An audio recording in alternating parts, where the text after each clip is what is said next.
Hey world, welcome back to Dragon Fairy History Channel. Uh, I am your host, Elijah, and this is my co-host. Very. And today we are talking about a very interesting person, Oscar Wilde. That's pretty But- wild. Oh yeah, he's a wild dude.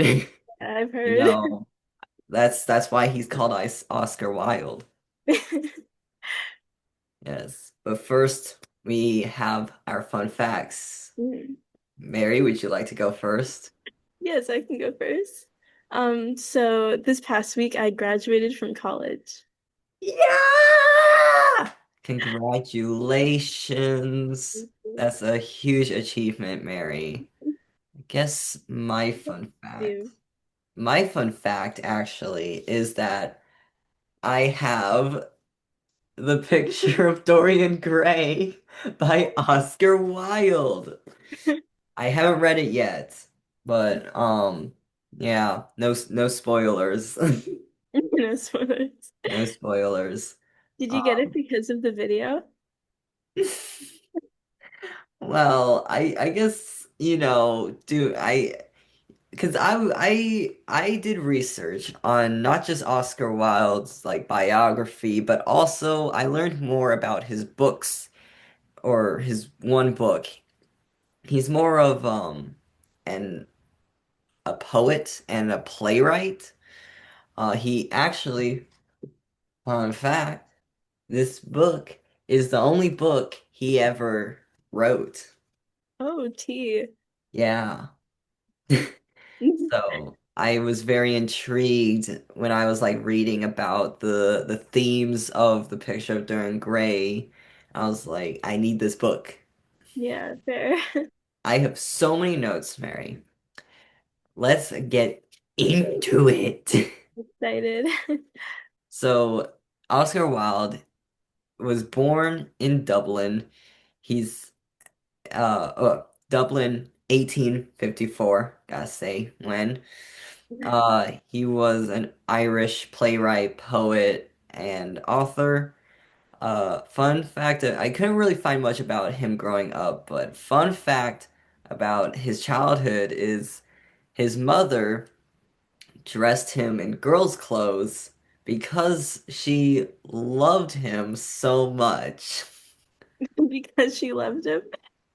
Yeah, she just loved him so much, she dressed him up in girls' clothes. Interesting. I found a fun quote of his that kind of like talks about it basically summarizes his ideas and like what his writing is mostly about. And the quote is, "No artist has ethical sympathies," meaning that Oscar Wilde didn't have the correct morals of the time. And in order to have true art, you have to let go of like society's expectations. That's how I interpreted the quote. That makes sense to me. Yeah. And so I think that that's very, that just shows like just his values and how that influenced his writing. Because I will be talking about two of his pieces, two of his most famous works.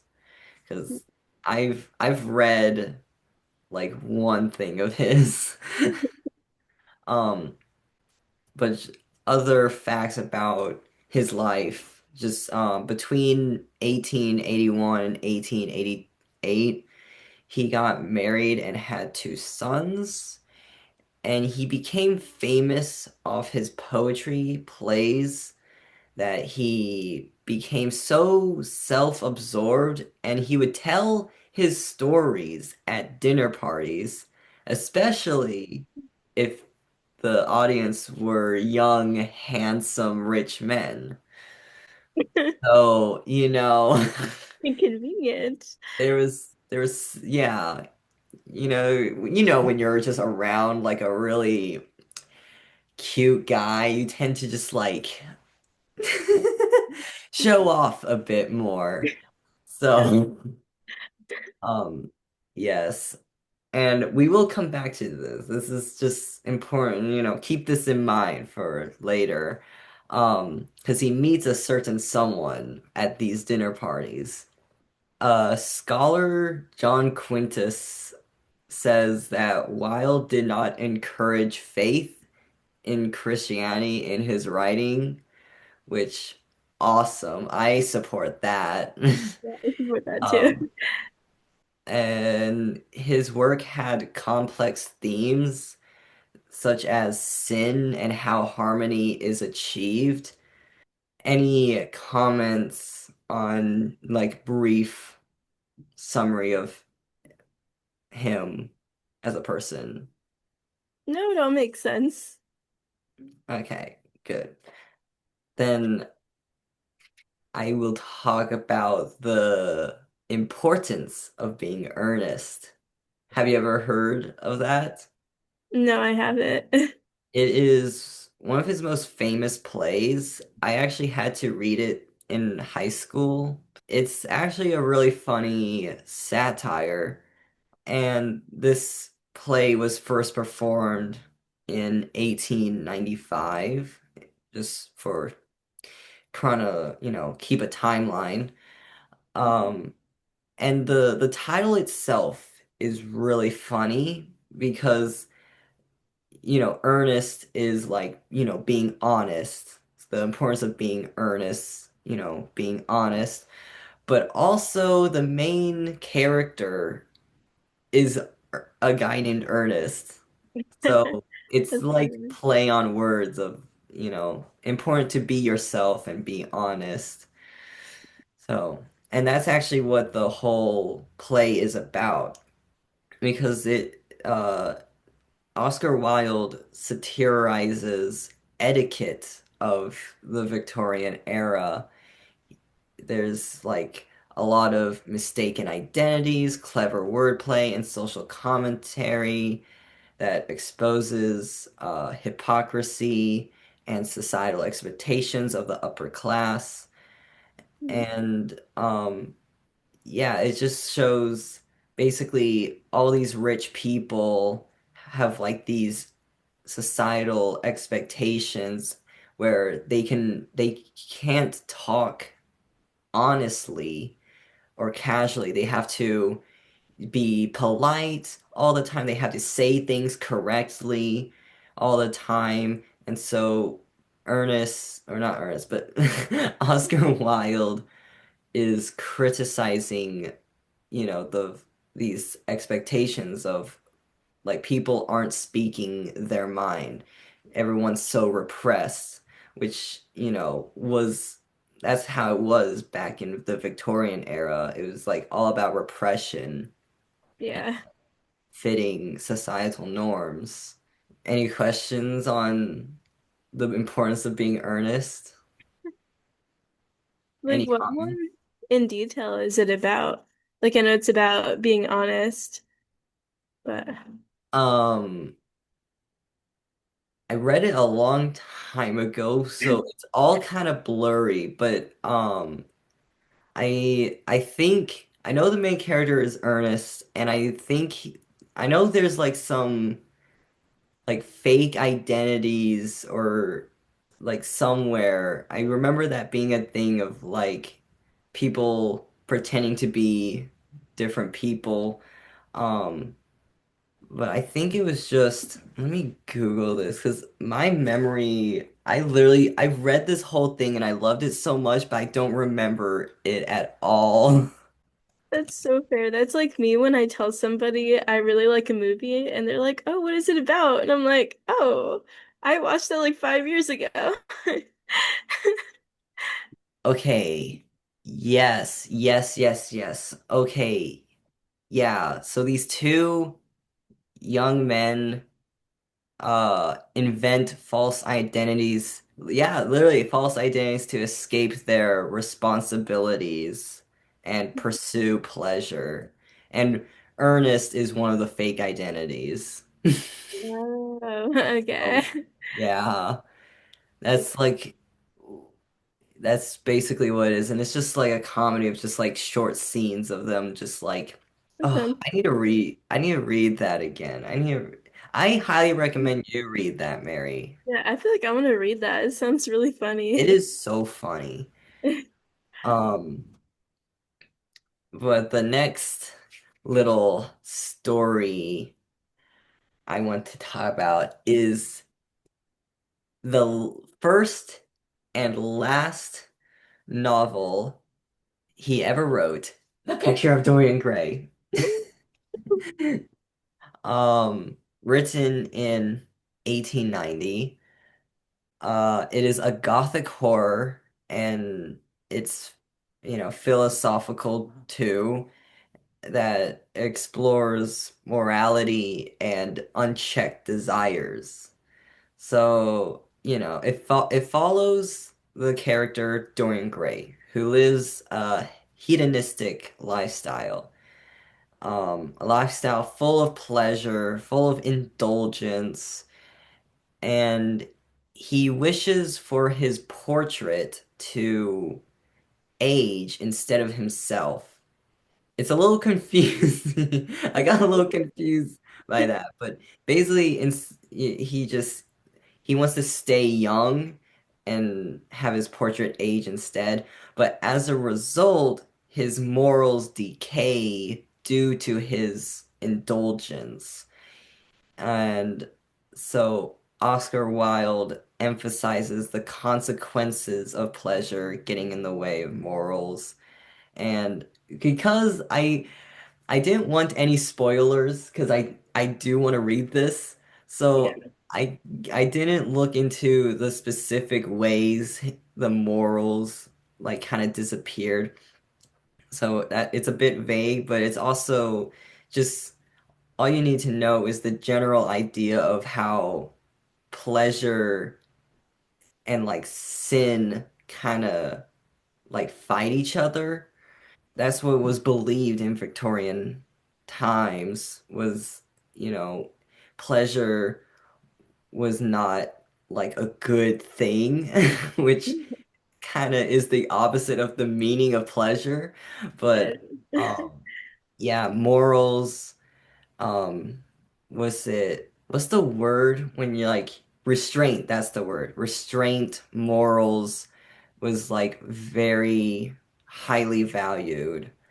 Fun fact about the book, it was made into a movie in 1945, and I didn't see a newer version. I don't think it's been remade. I don't think. Oh, yeah. There's also a 2009 movie called Dorian Gray. Want to watch the movie after I read the book. Yeah, it sounds Any, interesting. oh, sorry, what were you gonna say? Oh, just that sounds fun. Reading the Yeah. movie or watching the movie. Did you say reading a movie? Yeah. Except the movies are never as good as the book. I feel like they're always a Oh. letdown. Yeah, maybe I shouldn't watch the movie then. But any comments, any thoughts on the picture of Dorian Gray? No, I feel like I can't ask too much about it because I don't want any spoilers. Yeah.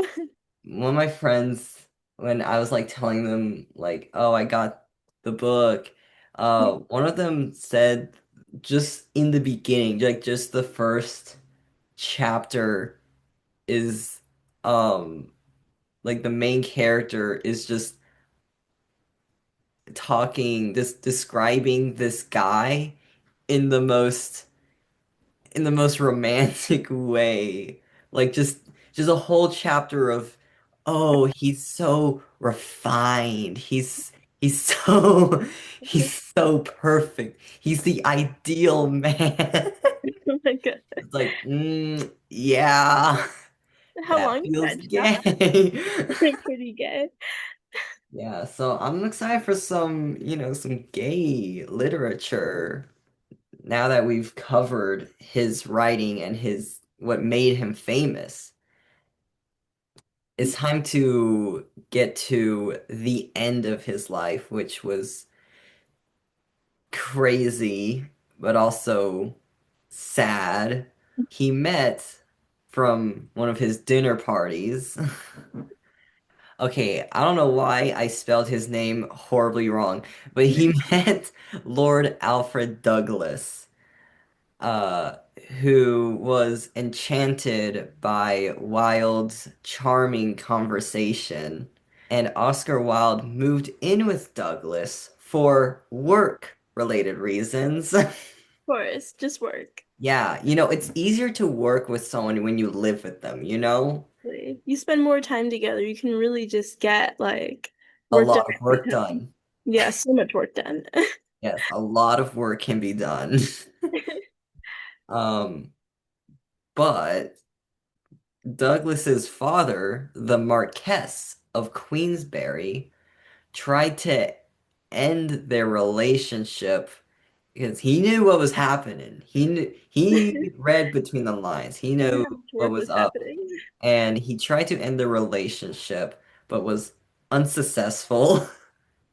Yeah. So he instead went to Wilde's club and left a note saying to Oscar Wilde posing as a sodomite, What's which wrong with I was like, what is that? I Googled it. Apparently, he misspelled sodomite. I don't know on if it was an accident or on purpose, but he misspelled it, and sodomite just means like someone who did anal sex. So basically just gay. okay. And in and this happened in 1895. People, obviously Oscar Wilde was furious, but people advised him to, just let it go, not say anything.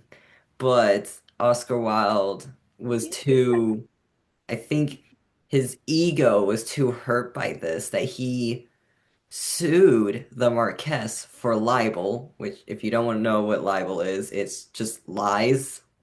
He unfortunately lost the case and was sent to prison for 2 years under the charge of homosexuality.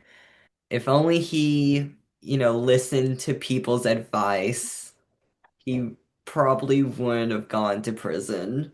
The trials and this whole situation revealed that Oscar Wilde had a lot of vanity. Like he was quite prideful Yeah. and a bit self-absorbed. And after his release from prison, he went into exile for 3 years until he died of meningitis in Paris in 1900. Oh And no. meningitis is like, I think it's an ear infection thing. Um, I don't. Is that what meningitis is? Was it not an ear? I literally looked up It men, might be, honestly. or is it stomach? Wait, It's in the swelling inflammation of fluid in the membranes of the brain and the spinal cord. Yeah. yeah, that. Yeah. I think you can actually get this. I could be completely wrong that you could get this from an ear infection, which is why it's important to treat them so quickly. Wow. Okay, maybe that I think that's where I got ear because I was like, I read something that said ear. It said ear infection that caused meningitis. So I was like, it's an ear infection. Oh yeah, if you get an ear infection and you don't treat it, it can spread to your like whole skull and infect your brain and kill you. Woo! So you always want to treat your ear infections. Yes, yes, Dr. Mary over here. You're using your degree, Mary. Yeah, I'm using it for good things. Yes, yes, you used it just now. This actually reminds me of a quote that I have where he said, I don't want to go to heaven. None of my friends are there. Damn. Because you know where the gays go. Yeah, they go down. They go down. They go down, down. Yeah.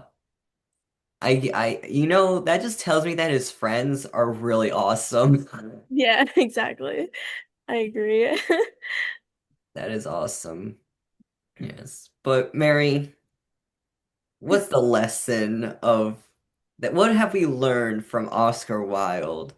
I say we have learned don't have an ego. Yeah. I think that's the lesson of the day here, Mary. And whatever the other the other guy called him. Something the might. Something right. Yes. Um, but have because you got some Oscar Wilde quotes, Hmm. and I'm just curious, did this explanation, this biography of him, like make his like, do you understand his quotes better now that you know more about him? I'd say so, some of them. Some of them actually contradict what you've been saying. Like this one quote that says, "Always forgive your enemies. Nothing annoys them so much." I feel like he needs to learn from that quote of his. It might have helped him a little bit. Yeah, definitely. If one cannot enjoy reading a book over and over again, there is no use in reading it at all. Wow. That that hits deep. Yeah. I feel like all the best books you can just keep reading. Yeah, what are books like name a book that you can read over and over. Like I have a book in my head that I'm like, oh, I've read this book like 3 times. I don't know what it's called. Oh wait, it was called. Nope, I don't know what it is. How do you not know a book that you've read multiple times? One book that I did read a bunch as a kid was called, I think it was called 11 Birthdays or something. It's about this, it's about this kid who like, where every morning she'd wake up and it was her birthday over and over again. And then it was like that thing where she had to kind of figure out how to break it or else it would just be her birthday forever. That's It crazy. was really interesting. I loved it. I read that book multiple times. I don't think I would like that book. Um, what have I read multiple times? I feel like I've read, this is niche, but um I've read the X-23 collection many times, like the whole collection. Well, it's just like a collection of her comics, like her original and then like her sequel comics and then like the comics after she joins the X-Men and like it's kind of all of those different like volumes like combined in one book. Yeah. That's cool. And I just love reading her. I just don't get tired of it. What's another quote you got? I'd like to know your feedback on this quote. Is women are meant to be loved, not understood. That's a very that's a very pre-20th century quote. Yeah. That's a very pre-20th century quote from a gay dude. Yeah, exactly. Like, yes. It's giving 1800s. It's giving Victorian era. Uh, I like. See, I would argue that women need to be loved and respected. I would say that I agree instead. with that. Because what does he mean by love? Because to me, when I think love as in like romantic or like relationship love, I feel like you can't love someone if you don't respect them. I agree. Like Yeah. if I don't respect someone, it's like, all right, this person's nothing to me. Like Yeah. I or I agree. hate this person. Like there's no love. Yeah. So I feel like they come hand in hand. If he's talking about like just sexual love, then I guess you don't need to respect the person. But Also gay, so I guess I don't know. I guess really. he's like, what am I gonna do with a woman? I'll just, I can't do anything with her other than give her children. So Yeah. that's probably, his perspective of, I think a lot of gay men at that time were just like only married because they had to, and it's like, all right, time to just have babies. I don't care. I watched a movie recently called The Dance of the 41, and it took place like uh, early 1900s, I think. And it was this like gay politician dude. He like married this daughter of some other politician to get, in good graces with him and to get higher position of power. So he just did it for power. And like he was under so much pressure to have a child, and so what he did, it was because it was very like explicit sex scene where he was like he just was having sex with her but like not looking at her. He like turned his head or he like looked up. It was so hard to watch, but it's like, yeah, that's probably what a lot of gay guys had to do back then. Just, Yeah. don't look at the woman and just like imagine abs. Like, just imagine a dick, and then yeah. Yeah. See. Oh, another good quote is, I'm not young enough to know everything. Like, have you ever heard about how it's like easy to argue with or no, it's impossible to argue with a dumb person because they think they know everything. So it's like when you're younger, you think you know everything, and then when you're older, you realize that you actually don't know that much. Mary, I'm lost. You lost me there, Mary. Wait, can you explain it one more time? So like his quote, I'm not young enough to know everything, because it goes back to when you're young, you feel like you know everything. Like, but then when you're older and you become smarter and wiser, you realize how much you really don't know. And it's just kind of like, I don't know, maybe a maturity thing. And I Mm, think that's where he's trying to get at with that quote, where there's like that quote where it's like it's impossible to argue with a dumb person because they think they know everything when they yeah. So he was claiming that like I'm young, but I'm mature. yeah, you're saying See, you're saying that I'm mature enough to know that I don't know everything. yeah, that's where the ego comes in of like Yeah. I forgot to ask you, Mary, what do you think of the women need to be loved, not respected quote? What do you think of that, Mary, as a woman yourself? Well, I mean, as a woman myself, I think that I don't really agree with that quote. I do agree that it is definitely outdated and it is from a gay man. Yeah. Between those two factors. Yeah. Yeah. So anyone who lives within their means suffers a lack of imagination. What do you think about that? I agree. Yeah. I full-heartedly agree. Yes, you gotta think outside the box. That's how creativity is formed. That's how art is formed. You gotta think outside the box. Oh, anyone who lives within their means suffers a lack of imagination. Yes. Yes, and it's about thinking outside the box. It What do you really is. think? What do you think, Mary? I completely agree. I've seen videos of people where they like go on vacation for like $100 and they go to like a bunch of nice places and get really cheap plane tickets. I feel like if you just like think about it enough, you could really just do anything, no matter how much means you have. Yeah, even if you have like a little bit, like if you don't have that much money, that's where you can get even more creative. You can like find crazy ways to be cheap and like you can create things instead of like going out and buying stuff. You can just create the stuff and yeah. Yeah. Well, thank you for all those very fascinating quotes. Um, Oscar Wilde. How do we feel about Oscar Wilde, Mary? He's a pretty wild guy, yeah. He's pretty wild. What do you think?